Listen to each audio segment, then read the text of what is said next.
Igama kubhaka namhlanje ngizokhuluma ngento ebaluleke kakhulu ukuthi bengabe uya olwandle uyokha amanzi. Ngifuna ukuchazela abantu la bekhona ukuze nomuntu ongikhonzile nomuntu kade engilandela one access yolwandle azi ukuthi ungayenza kanjani i-self service. Uyabona mawudalwa uzala emhlabeni, uNkulunkulu mina engimkhonzayo nengimhloniphayo ngeke akulethe emhlabeni ekulethela ukuthi uzohlupheka uxhaphazwe izimpatha lemhlabeni. uNkulunkulu engimaziyo mina ngeke akulethe futhi ngenhlanhla, ngoba ayikho lento ukuthi mawuzalwa abazali abaxakekile kusho ukuthi nawe kufuna uxakeke.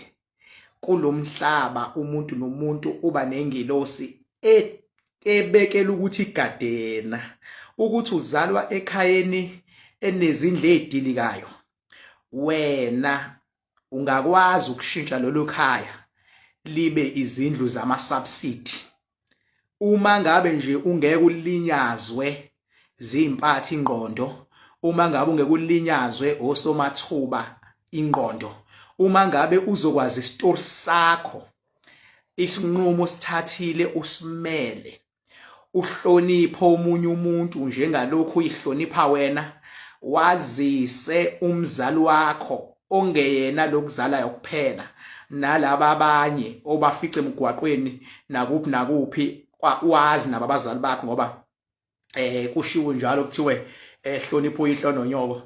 Uma ngase nje abantu bakwazi ukuchannelwa kahle to the right direction, hayi bangaba zinkunzi abantu. Into eshaya abantu babuye banhlanhlathe batshelwa izinto eziningi emhlabeni. Baba wake walahlisa isilwane ka5 noma ka6 lokuthiwe siyalahlwa yilona ethi hawu lo besilahla uhlulekile ngizosilahla mina. Kufika omunye athi hawu lo wahluleka. Kufika omunye kuthi wow uyabona ke inkuzi mala ngake ukulahla izilwane. Iyakenzeka lonto kwena uthi uyazibheka zonke izinyoni ebekuthiwa zikulahla isilwane, akho ngisho eyodwa ukwazi ukusilahla lesilwane, ngoba isilwane asiyona lento abantu abacabanga ukuthi iyiso. Mhlawumbe abantu abaqondi ukuthi makuthiwa nesilwane, isilwane khona esingena kuwena ngaphakathi esikhulu leso. Yilesa abanye abagcine besizwa sesihamba ngaphakathi esiswini, abanye bagcine besizwa sibadonsa, omunye kuthi mzwane sisuka ukuganga agwazwe izibhobo, omunye avuvukala inyawo, omunye kube amehlo, omunye aphathwe yikhanda, omunye simcontrol ingqondo ukuthi dinwa manje lunga manje umuntu avela dinwe into engekho, ingoba isilwane sesingaphakathi sesiyisona esesibamba steering sempilo yakho, sesingenile. Lesesingenile asihambi sodwa, sihamba nezinye ezisuke zingaphandle. Isilwane sikophatha kanjalo, esingenile siba sodwa ngaphakathi, mase kuba namabutho angaphandleke. Manje uyini umsebenzi walesi singaphakathi? Ukugulisa, ukuconfuse ingqondo, uyabona, ukudonsa, ukugwaza ngezibhobo, ukwenza ube nolaka esingaphakathi. Yini umsebenzi wamabutho lawa ngaphandle? Ukwakhela izikweletu, uyabona, ukwakhela izitha, uyabona, ukwazi ukuthi lezi ezingaphandle sisebenzisane nesingaphakathi kuwena. Uthi uhamba nje in town ubona into obungayibudgetela ukuthi uzoyithenga, uvele uyithatha imali usuyayithenga lento eyi-2000, ubona umuntu ethi umuntu hey ngidayisa into enje noma yini into ezokhipha imali kuwena. Ubona imoto advertisewe lapha emaphephandabeni ngasemumva namagama amancane kuthiwe thenga iquantum likuyaphuthuma, faka imali, uyifaka imali, kanti scam. Uthola umuntu athi hey le mali wena resign emsebenzini sizoyiphinda phinda le mali beningi. Kusebenza ezingaphandle zibambisene nesingaphakathi, ngoba kumele kube wena owenza into erongi ukuze ushayeke. Mase kuzoba abaseceleni, lezi iseceleni, uthi uzambele emgwaqweni nje, uyazambela, uyadrive, kuvele kuqhamuka imoto izongena. Le moto ezongena kwenzekeni kusuke lamabutho alwa nawe aseceleni ayongena kulo ya driver odaka utshwala yamthatha wayidlula zonke ezinye imoto ehambe drive rubbish wazi oshaya le yakho into yakho invite lawa ama spirit asuka lapha ya emuva uvele nje usuke ngoba usuhamba nento eyisilwane uzwa kuthiwa nansi into isigubhu siyadayisa uzoceba so 500,000 uvela uthatha 500,000 uyinikeza inyoni 500,000 udayiswa yilesilwane esikuwena sifuna ukhiphe imali ukuze lento ekuthiwe asizoyenza kuwena ukuthi uhlupheke yenzeke ngampela kumele ekhona imadlana ihambe iziphele.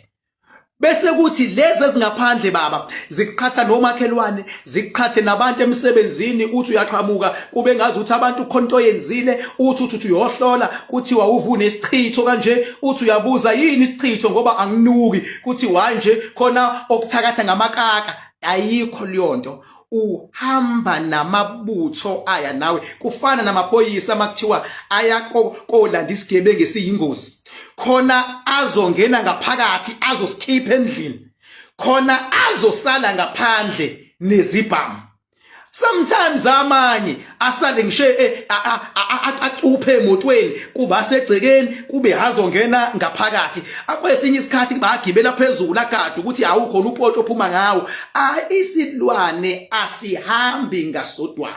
Uma uthi uyokhipha isilwane kumuntu uya understanda yini qala ukuthi yini isilwane esikumuntu noma uzwe abantu kuthiwa umuntu unesilwane kuthiwa umuntu unesilwane. Ingakho omunye umuntu umfice ethi nginenkinga emsebenzini at the same time athi nginenkinga ekhaya la ngizalwa khona abuye futhi nginenkinga nomakhelwane engakhelene naye abuye futhi nginenkinga nendoda engithandana nayo abuye futhi nginenkinga nabangani bami abuye futhi nginenkinga ke manje nabaphatha emsebenzini.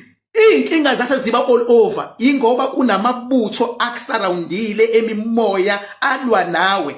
Elinye lodwa lispecializer emsebenzini liqhatha nabaphathi, elinye liqhatha nabasebenzi, elinye liqhatha nabantu bakini, elinye liqhatha nendoda endlini, elinye bafethu impilo injengoba ngichaza.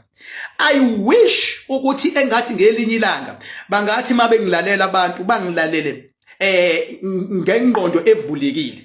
This is the type of content thina esikhuluma ngazo uma ngabe ngingadiniwe lezi impatha lezi ezibuye zikhulume into obona kahle ukuthi zimislead abantu. Iwona ama content ngeke ngimangale bethu umuntu content because ilevel engikhuluma kuyona akekho umuntu ongakhuluma kuyona ilevel engikhuluma kuyona. Ingakho ngithi ke ikhona into eyi self service ukuthi in the meantime mawube nenhlanhla wangilalela yini into ekufuneka uyenze ngoba ngenzizwe sometimes inyanga zithi hawu uyaphetha lo mfundisi okhekhe nibhoboza uthi akazambi inyanga shutha akahambisani nosiko lethu baba lamana ngikutshele mina baba ukuyenyangena kulona usiko lakho. In fact ukuyenyangeni ibhadi lakho ngoba uyakolanda imithi ongayazi ukuthi ihlanganiswe ngani akulona usiko lakho. Zothule izinto bafethu ifuna sihlukanise uma ngabe singahlukaniswa yimina ke ngibhaka ubani omunye oyihlukanisa khona laba bayidlozi lakho. Idlozi lakho masithi idlozi lakho sikhuluma ngawe sikhuluma ngaba kuwena abangasekho emhlabeni sikhuluma ngomkhulu abazali bakho bani eke baphile emhlabeni base beyahamba bayidlozi lakho. Idlozi lakho liconnectana nawe mnikazi walekhaya. Idlozi lakho alidinga umfundisi, idlozi lakho alidinga inyanga, idlozi lakho alidinga umprofeti, idlozi lakho lidinga wena. Ingakho noma uthwasa noma unikwa amandla noma uqeqeshwa kumele uqeqeshwe idlozi lakho ngoba idlozi lakho likunika amandla alekhaya esehlangene namandla ekumele unqobe ngawe izizwe ngaphandle. Ingakho mawuthwasa ngokomthetho kumele ngabe uthwasiswa ebusuku ulele, kufika amaphupho, kufika ibonakaliso bakukhombisa indlela. Uzucele nawe uphahle uthi ngiyacela nina bakwethu ningibonise indlela. Uboniswa abantu engeke kusasa sebekubona ukuthi unamandla, sebethi hayi siyanintshontsha idlozi lakho. Kodwa mawuzothi unalamandla edlozi lakho, usuyasuka uyakothwasa lapha. Ngikutshela ubungozi mina. Ukuthi wena uyanyanya fokofeke ngizwa bese ngempatha mina. Usuyasuka uyakothwasa lapha. Angisho ukuthi mawukhonjiswe idlozi lakho ungayibothwasa, ngoba uma ngabe uzoya kumuntu yothwasa akube ukuthi idlozi lakho elikukhombisile. Futhi mawukhonjiswa idlozi lakho alingafiki selikukhombisa ukuthi thwasaphi, ake liqale libonakalise ukuthi lili idlozi lakho ngempela. Ake likukhombise nje ukuthi into oyicelayo ucele nje iyenzeka into. Ucele imali uvela uthola umsebenzi. Uthi awudlile kuvele kuqhamuka umuntu nje azothi hawu nakhu ngithe nje angidlule ngikubone nansi imali encane. Ake kuqale libonakalise idlozi lakho. Na uzusho ukuthi hayi cha nginedlozi into engiyicela iyenzeka. Then ke selingasuka seliyaphi seliyakukhombisa ukuthi ubani elizosebenzisana naye oqonda lento yaka spirituality, ngoba wena ubuye ungaqondi lithi likulethele okuhle uxoxela abantu abarong bavele bayijike lento. Uzothi yazi ngiphuphe ngibona imali emhlophe iningi, uxoxela umuntu onomona noma uxoxela umfundisi noma uxoxela inyanga. Mayisithi inyanga hayi idlozi lakho likukhombisa ukuthi thatha imali uyilethe kuyona. Yabona, ngiphuphe abakithi bethi abadlile balambile, hayi abakini baqonda ukuthi thatha imali yakho uze lesontweni uzonikela sokubusisa bese beyadla. Ayikho lonto leyo bafethu, ayikho lonto leyo. La bayidlalela igame yabo nje esingayibiza nge-mind game yokuthi ngoba wazi wena sebethatha i-advantage yaleyonto. Kodwa as long as ngikhona bafethu wena nedlozi lakho nizoba kanje. Indaba kubalekile ukuthi uqinisekise ukuthi idlozi lakho ngempela. Aliqale likwenzela into enhle mase liyakuthuma la uzothwasa khona. Ngoba yindaba, ngoba khona abantu abathwasisayo egodlweni zabo kunezilwane egodlweni zabo. And umsebenzi wesilwane, isilwane siyakwazi ukuya budeduze nalohlala khona.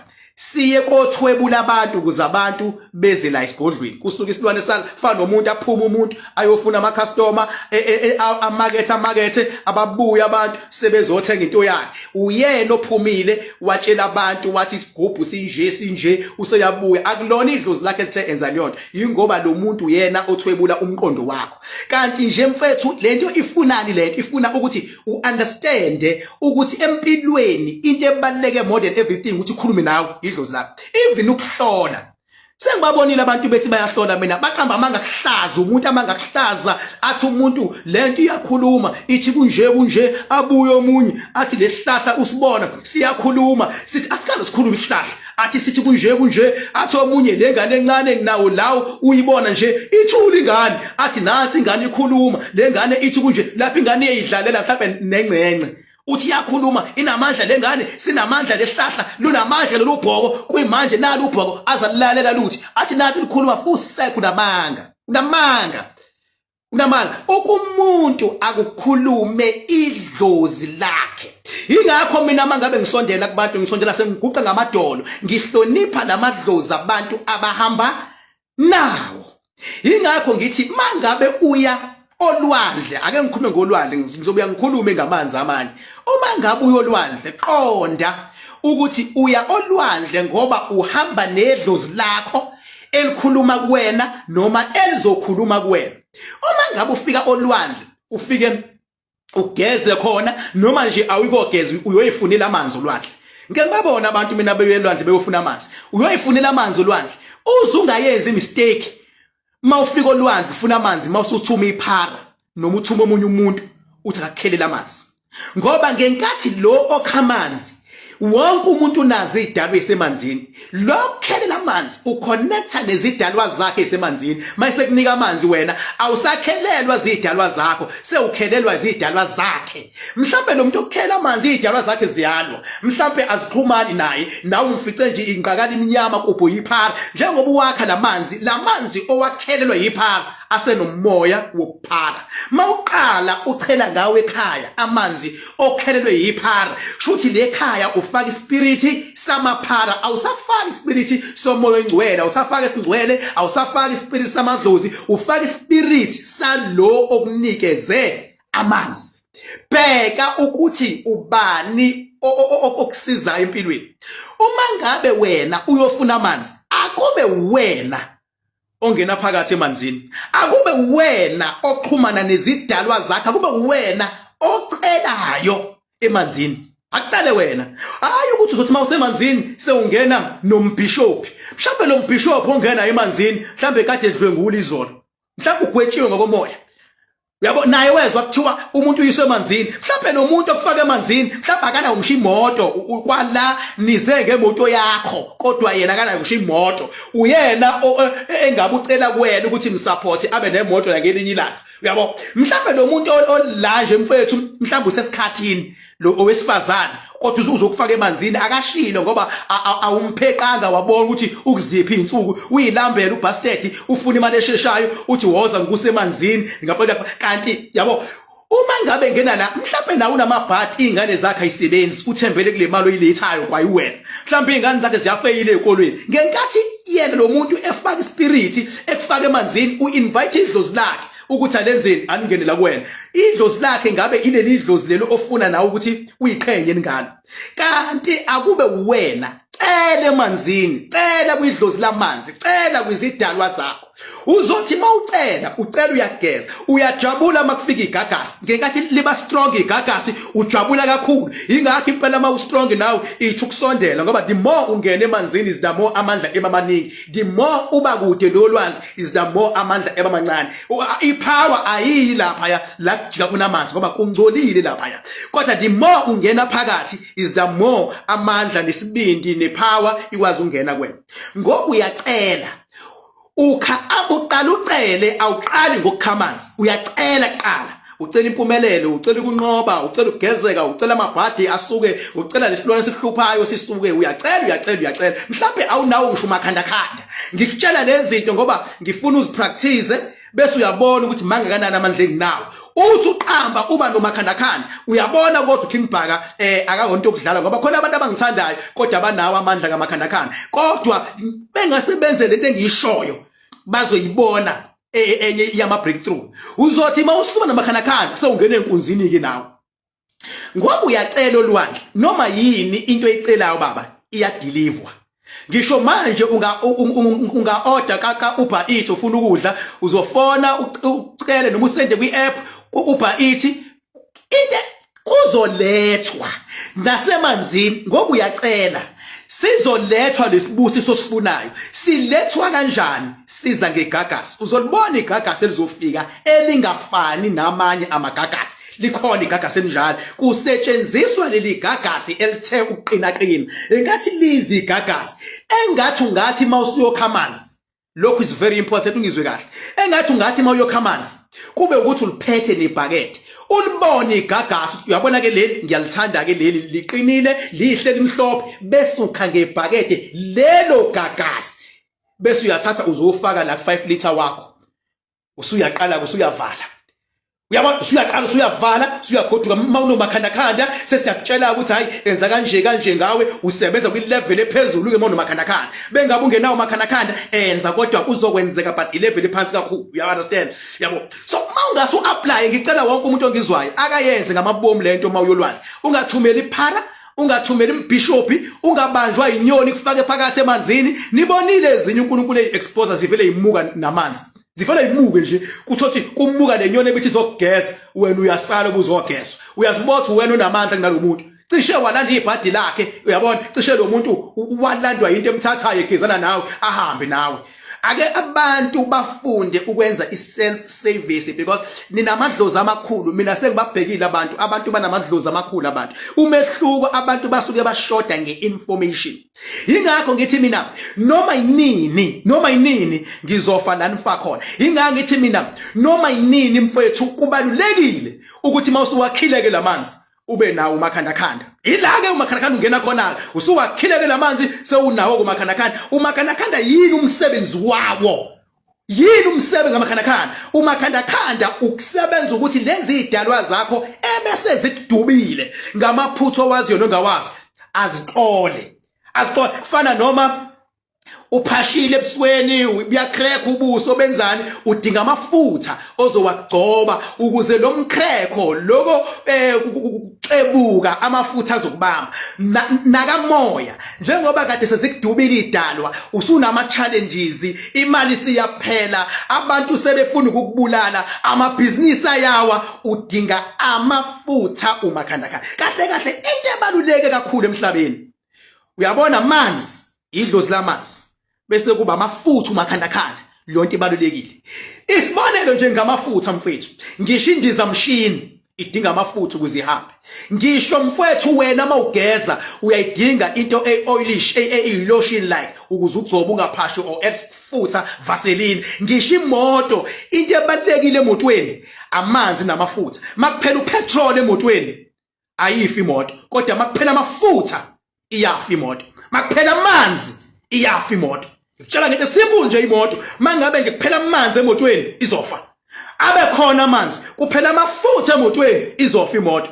Abe khona amanzi abe khona amafutha kuphela upetrol emotweni ngeke izifa imoto. Izoma faka upetrol ihambe. Kodwa makuphela amafutha ngisho ungawafaka amafutha mayisifile khohlwa baba uqala phansi ukhanda injini khohlwa baba uqala phansi ukhanda injini makuphela amanzi khohlwa baba. Umuntu udinga amanzi. Umuntu beke wangageza umzimba kunephunga elidedelayo ngoba umzimba uyawadinga amanzi ngoba umuntu nomuntu wakhele phezulu isisekelo sedlozi lamanzi uyathanda noma uthandi. Ingakho umzimba awuceli kuwena amanzi. Umzimba uyayifunela amanzi. Ingakho amanzi efola under into ekuthiwa i-basic needs abalulekile emzimbeni. Ayengeke ngempela amanzi kuthiwa yadayisa ngoba abalulekile ungamane uthenga ukudla.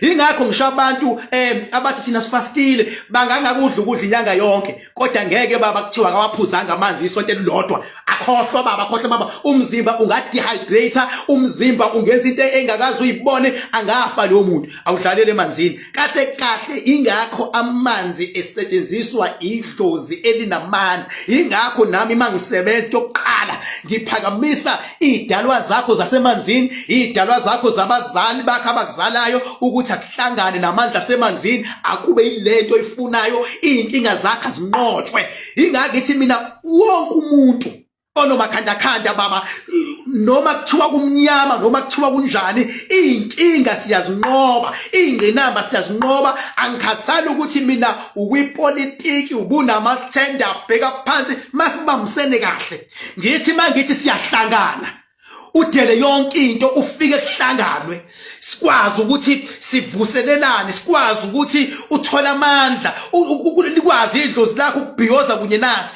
Kodwa mawubanjwe isilwane thizeni sifuna ukunqoba ngoba phela silwa nezilwane. Masifuna ukunqoba sivele sikubambe uthi kuyahlangana sithi awuyilapha ungayivumeli yonke. Makuhlangana futhi udele yonke into ufike ngoba lapho sisuke sesizolwa sibonana nezinkinga zakho.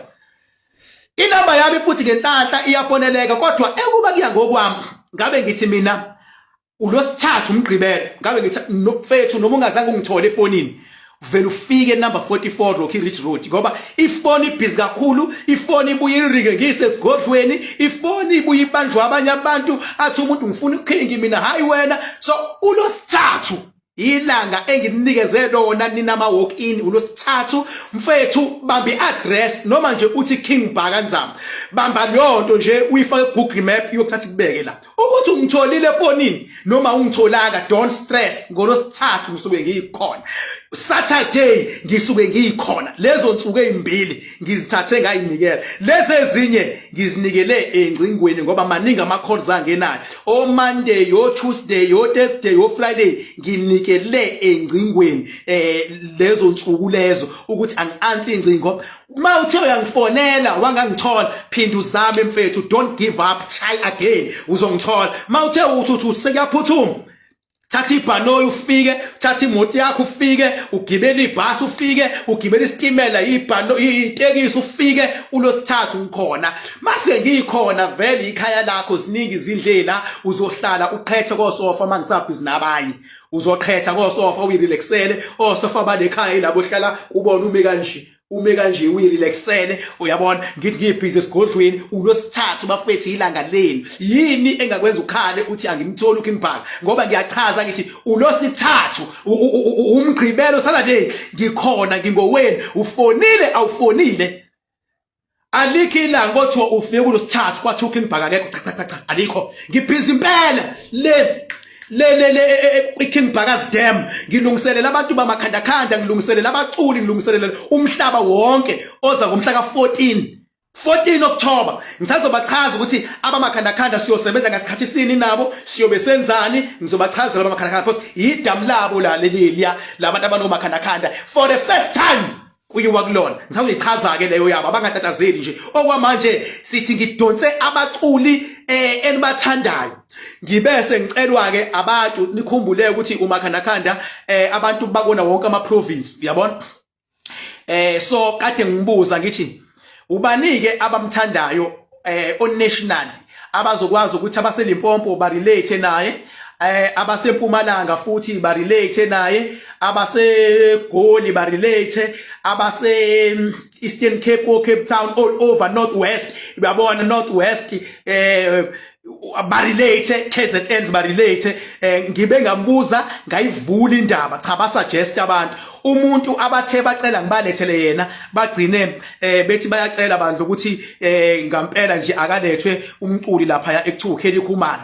Okusho ukuthi ke i-team ibisadila ke naso leso simo, akadili nami, udila ne-team lapha e-office. Ngithi ngikubeke lokho, bekade kusadilwa nayo i-team, idila naye nomunye ubhuti ekuthiwa uMhlogu Mede, owusibali walapha kaKelly Khumalo othandana noZandi Khumalo. So i-team idila ke umyalezo wobuyile through uMhlo noZandi ne-team kwathi waye use available. That is why nizoqala nimthole lapha eposteni. Akushongo mina, abantu abamfunile national bathi bayamcela ukuthi abe khona uKelly Khumalo lapha. Okusho ukuthi ke okwamanje ngoba ikhona ideposit esikhishiwe yokuthi abe khona naye, abaningi sebekhokheliwe ama deposit kodwa bakaqeda ukukhokhela ama deposit abaculi, kodwa inqwaba nje nama celebrities no MCs lapha sebekhokheliwe ama deposit. Angafakaza lapha nje uMC Tjatha, cha isiphumile impela ideposit yakhe yathi galakada wathi ngiyayibona, uyabona. Angafakaza lapha uZandi Khumalo uyibonile ideposit yathi galakada. Angafakaza lapha naye uKelly Khumalo lekhona ingenile ideposit kwi account yakhe yathi galakada. Angafakaza uNaymap umxolisi kuZalo owusiphamandla kumkhokha ingenile ideposit yakhe yathi galakada. Bangafakaza lapha olaXhapha ingenile ideposit yabo yathi galakada. Bangafakaza oKini Shandu ayingenile ideposit yathi galakada. Bangafakaza obawuphi othosale khansela bonke, cha baningi nje abazofakaza amadoda, kodwa akaqedwa ukuthi bangena ama deposit. Kodwa kuzothi kushayila ngalomcimbi akekho umculi oyofika engakhokhelwanga ideposit, ngoba asifuni lento ukuthi kudlalwe ngabaculi. Asikho isponsor enginaso, nje funa ukukhombisa abantu ukuthi mangithi ngiyabathanda abantu, ngibalethela abaculi, ngibalethela oMageza Amahle, ngibalethela oMavukela Mbuso, ngibalethela oPhuze Khemesi, ngibalethela oqhosha ngokwenza kwakhe, ngibalethela lokhuzana Mbuzeni, ngibalethela oXhwane leBhaca, ngibalethela onyoni mhlophe, ngibalethela, yabo ngifuna babonakala ukuthi cha impela nje angiyonto yokudlala, angiyona. Ngibalethela oDladla Mshunqisi, uyabona. Ngiyaletha nje angiyonto yokudlala. Ngibalethela oJumbo, yabo. The list is endless actually, the list is endless. Ngibalethela oBK, ngibalethela bingelela bokhozi FM ngifuna ababone nawe Midilova umncanyana kodwa hayi ukuthi sekuzothiwa afuna ngichomeke ngaleyo nto cha isikhathi ukuthi angiyibonakalise ukuthi kahle kahle ubani uKimbaka mhla ka-14 October kobe kunjalo kobe kumanzi phansi zonke indlela sengiqalileke mina kuyalungiswa nje kumbiwa isite la kuzohlala khona istage ngoba yonke into iyadesignwa angithi asivele sigxumeke nje thina guys nisixolele so iyadesignwa indawo ukuthi istage soma kanje kuyadesignwa abantu bazoma kanje kuyadesignwa mase kuzenye event siyophinda sidesign ngenye indlela futhi mase kuzenye kuyadesignwa nje mfethu asivele sifake ngathi uqashiwe lo mphakathi noma iground lomphakathi cha indawo leya yemakhandakhanda sidesign ukuthi sifuna ibheka kanje stage sifuna sime kanje sizosika la kunomgwaqo ophuthumayo efuna ubhodloke la uyabona abanenje Midilova babonile kuze kwaphuma wonke umphakathi kwathiwa bakikiza abanye bebona nje ama-excavator o-TLB kubhizi kuphithizela uyabona kwakhiwe ezinye izinto kungena ama-blocks kungena ama-tiles uyabona ukuthi kuyaphithizela le kulungiselela u-October yabo angiligcini icala bengabe ngenza into angiligcini icala so nje bengithi ake ngilethe nje lawo magama mangabe use-UK mfowethu khululeka vele nje uthi ubuze Kimbaka e-UK ubani osehhovisini lakhe ese-UK ngizokunikeza inamba kaVictoria lapha ya e-UK uyena osehhovisi lami ese-UK makudlula umcimbi ngizobe ngise-UK ngiyovula kahle i-office leli lakhona ngokusemthethweni e-UK khululekani guys ayikho into engenzeki ama-levels angithi ama-levels so kodwa mawuse-UK nje ungastresseki ukuthi umakhandakhanda uzofika kanjani ukhoriwa kanjani khululeka mfethu thina siyaplana uNkulunkulu bese eyahlela ngimthanda bafethu njengemali ngimthanda like nothing on earth without you I wouldn't have Kimbaka that of course I am today you made me to be a Kimbaka that of course I am today you know I love you so much I can't compare your love with anything else I can't compare your love with anything else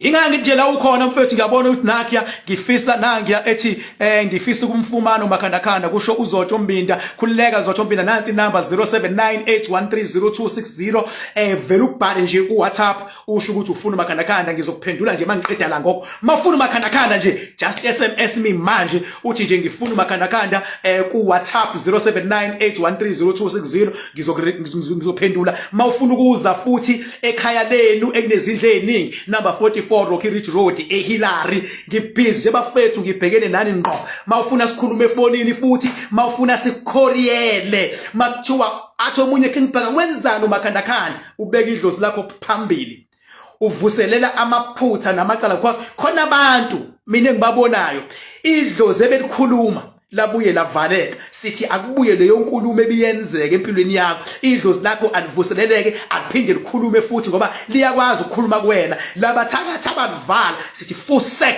kuyinyoni ezavala idlozi lakho kulezi inkinga obhekene nazo sithi full sec kulezi inkinga obhekene nazo igama ngophaka isibongo wanzama bathi ngihambile bathi ngibone bathi ngizenzile bathi wathi upha kodwa yini ngenqwele bhuqabhuqimiza abafokazana ngo-12 betshise ithuluza ngahambi nalo ngilifica ensimini uhlama uxakile kuzoshuba kusengezeka noma yini ngumafavuke njengedanga bane ngunogwajobhajwa ayibhulule ngufuka amakhandakhanda ngindlondle namakhanda amabili elesithathu elenkosazana ngathini mina bathini bona kunjani makunje wena onyanyawo fokofo ngeke ngizwe ngempatha phuza amanzi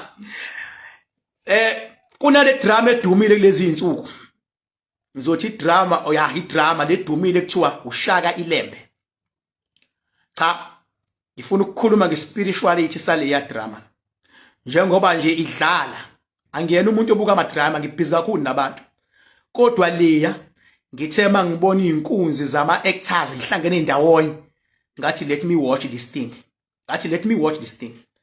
and of course each time a broadcaster I make it a point ukuthi I do watch Shaka Ilembe and since I started watching Shaka Ilembe I've noticed something you know and I even noticed spirituality sakhona lapha and I'm going to discuss uShaka Ilembe spirituality because kunezinto lapha engiyibonile I've noticed something that is happening right in there and definitely I must talk about those things you know because leyanto it's more spiritually I've noticed that thing.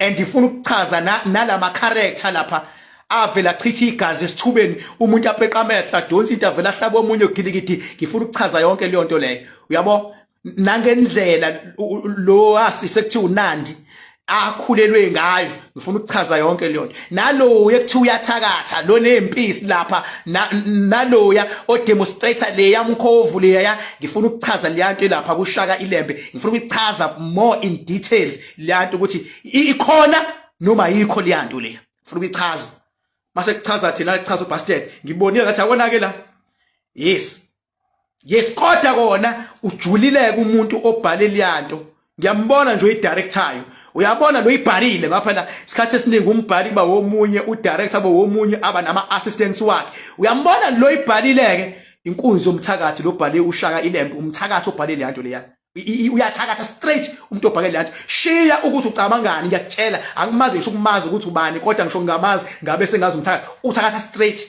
because khona izinto engiyibuka mase ngiyaconnecta nazo ngibotho oh la kunje yabo ba demonstrate into yaka spirituality but in the real world that is why besebenzisa kakhulu ba actor ama characters abantu esebashona emhlabeni okusho ukuthi le yanto it's more spiritual yanto because umuntu nomuntu nje kumele umuntu owafa kusho ukuthi lo muntu owafa kumele aphile kulomuntu makuthiwa uzwide kusho ukuthi uzwide njengamanje kumele avuke kulomuntu ekuthiwa uzwide kumela no uyathanda uthandi kumela angene uzwide kuwena ngoba uphatha igama lakhe kufana noma nixabana nesithandwa sakho mase ngena intombi ekuthiwa iyachitha once naphatha igama laleyo ntombi automatically spirit sayo siyangena ngaphakathi la siyangena masingena siyabhubhisa engathi bengabe nixabana nomuntu wakho engathi ngayi avoid indaba yokufaka amagama abantu ngoba once wafaka igama lomuntu siyanyakaza spiritual side yomuntu mase siyafika sifika kanti kuyaliwa sifike sisedukulwa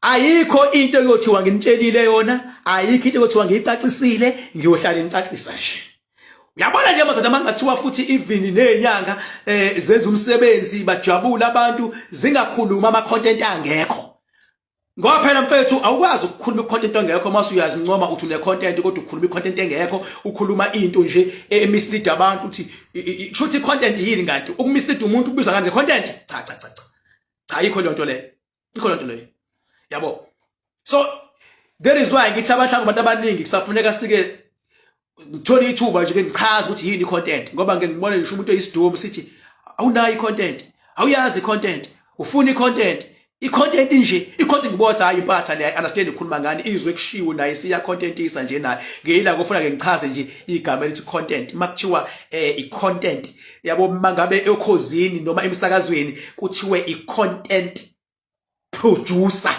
kusuke kushiwo ukuthini makuthiwa content producer bese uthi uyabheka kule content yakhona njalo iproducer uqhamuke nokuthi bangabe kumgqibelo kuzolandwa mhlambe usolwazi othile uzochaza something uproducer oqhamuke naleyo content uthola ukuthi mhlambe ngama weekend kunenyanga ifikayo yabona izocontribute ngecontent yayo emsakazweni thizeni uyabo mhlambe khona umfundisi ofikayo mhlambe khona itopic ekuzokhulunywa ngayo iqhamuka no producer obizwa ngecontent producer okusho ukuthi content ekumele kukhulunywe ngayo namhlanje ithini content yanamhlanje kuzokhulunywa ngani mangabe content yami ithi namhlanje ngikhulume ngosoma business so icontent yami usekhulumile ucontent producer okuyisigodlo sami sathi khuluma ngalento icontent yakhe namhlanje ithi ubhedile usigujana kanje ibhedile impatha eUsibanibani kanje ubhedile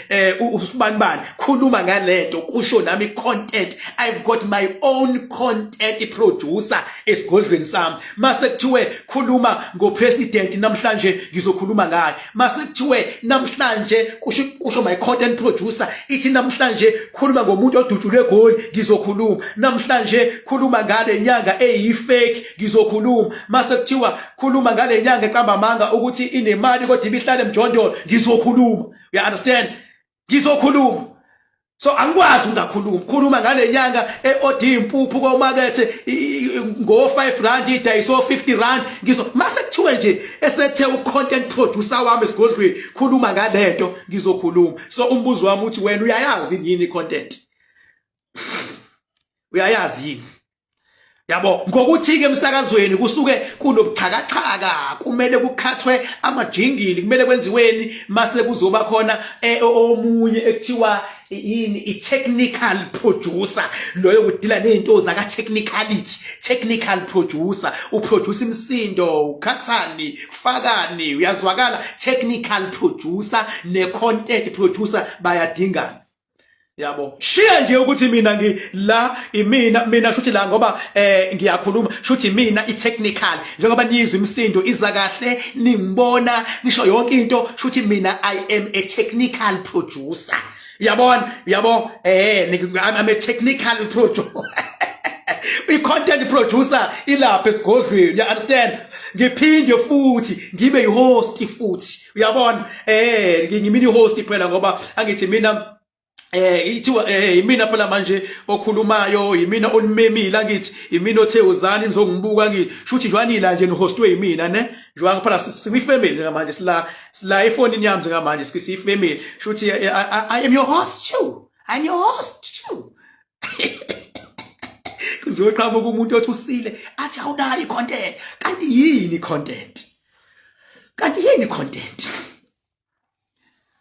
Papa yini bafethu ngiyanithanda more than anything else. Without you, I wouldn't be a king bag that of course I am today. You made me actually, guys. Maybe you seem to forget, you know, you made me, you know. As well as Lapani School Green. Nizobona kodwa mhla ka-14 October. Ngizolongishilo madoda nganilethela ngiletha ngishukuzani ngiletha igcoka elisha ngiletha inkunzi madoda and ngisazosho ukuthi ubani inkosi kaMaskandi ngasho nje ngathi ngeke ngize ngisho I mean ngathi ngizosho ukuthi inkosi kaMaskandi kodwa ngeke ngize ngisho mengabe nizongiforce nithi isho phela cha ngeke ngikwenze lokho phela ukukhetha inkosi ngekulala uvuke ukuthi nansi ngiyayibona ukuthi nansi so njengamanje uzosibonela nawe ukuthi ubani inkosi kaMaskandi kunezinto nje manje ezizokwenzeka komunye wabo ezingajwayelekile you understand uzosibonela nje nawe ukuthi nansi inkosi kahle kahle mina ngothi sengisho ngobe sengifakasela into ezokwenzeka uyosibona nje ufike emcimbini ukuthi hayi nansi inkosi kaMaskandi kahle kahle kodwa kwamanje thula nje ubone nje wasengikhulumile mina lo ngikhulume ngamakhosi ziningi into ezizokwenzeka komunye wabo laba kungabi lo ngapha but notice manje ukuthi ubani kuyena ekuzokwenzeka izinto ezikhomba ukuthi cha nansi inkosi ake ngisho nje mina ake kusuka manje going forward observele wena ukhuzana negcokama observe ukuthi ubani inkosi njengamanje uzosibonela wena inkosi ke yilena baba ekwazi ukuthi ithi sadle ezinye iphinde idle ezinye ithi idle ezinye iphinde idle ezinye thula nje usazobona ukuthi ubani inkosi mina ngothi sengisho ngobe sengifakazela umbhalo phela makuvele kusho mina khona ezonyanya zithi awu yindaba ungasho lo kodwa cha ake kusuka manje kuze kusho mhla 14 nizobe senizibonela ukuthi kahle kahle nansi inkosi nani mina kodwa ngizosho nami kodwa nani nizosenibonile hayi ngizokhuluma impela ngoshaka ilembe cha kuyaphoqa ngizokhuluma nje straight papa yini bafethu ngithanda ngemali 0798130260 inamba leyo yokufuna umakhandakhanda and uzokusiza umakhandakhanda baba uzokusiza le stress nje ungazi uthatha imali ezinkulu kodwa banesona abantu yazi mfethu khona ama scammers aze athi hamba uye ko resign emsebenzini athi hamba uye kamashonisa uyofuna imali kunemali abazokwenzela yona yama-million baze bakubuza ufuna mangaka ama-million nawe uyazi imali uvethi hayi ngifuna u50 million mfethu mawucabanga khona umuntu ongavele emhlabeni athi unika wena u50 million ayikho lonto bafethu ayikho bafethu ake niyekeni nani ukusetshenziswa amadimoni anikhuthuzayo nani mase niyakhuthuzeka bafethu ake niyekeni nje mama la usebenza khona ngicela noma yini into etshelwa uyabona mase bekubamba inkunzi bathi ungayixoxe ekhaya ungatsheli ngisho ingane ungatsheli ngisho umkhwenyana kanti uzobonisa ubani makhona isinqumo ofuna ukusithatha biza nje umndeni wakho ukhulume nawo baku-advise ulalele bese uyabona ukuthi u-advisor wobani bese nawe uthatha isinqumo based nakuma-advise akho ungayenzi letho kuthiwa ungatsheli umuntu akube imfihlo yakho baba lalela nisazogaxela mangabe ukuthi ngithi mangikhuluma ngicabanga ukuthi ngiyalwa la ama scam ayaskemana and lento yokuskema ifike nabantu bangaphandle bayintshontsha nalabo bala njengamanje sekuskema abantu bala besebenzisana nabantu abangaphandle kuyasetshenziswana manje udayiswe ile nyanga yakhe impela lo lokuthi mkhulu ithumela ikwele salikunyise bese beya kolokhuzana kohlukanisa imali le ekhoneni ngoba phela laba banazi kahle laba hayi mnyise lo right omunye ashaye athi shaya nawe wena wabona inyoni zihlangana zithi zifuna eParliament zidakwa hey baba yini bafethu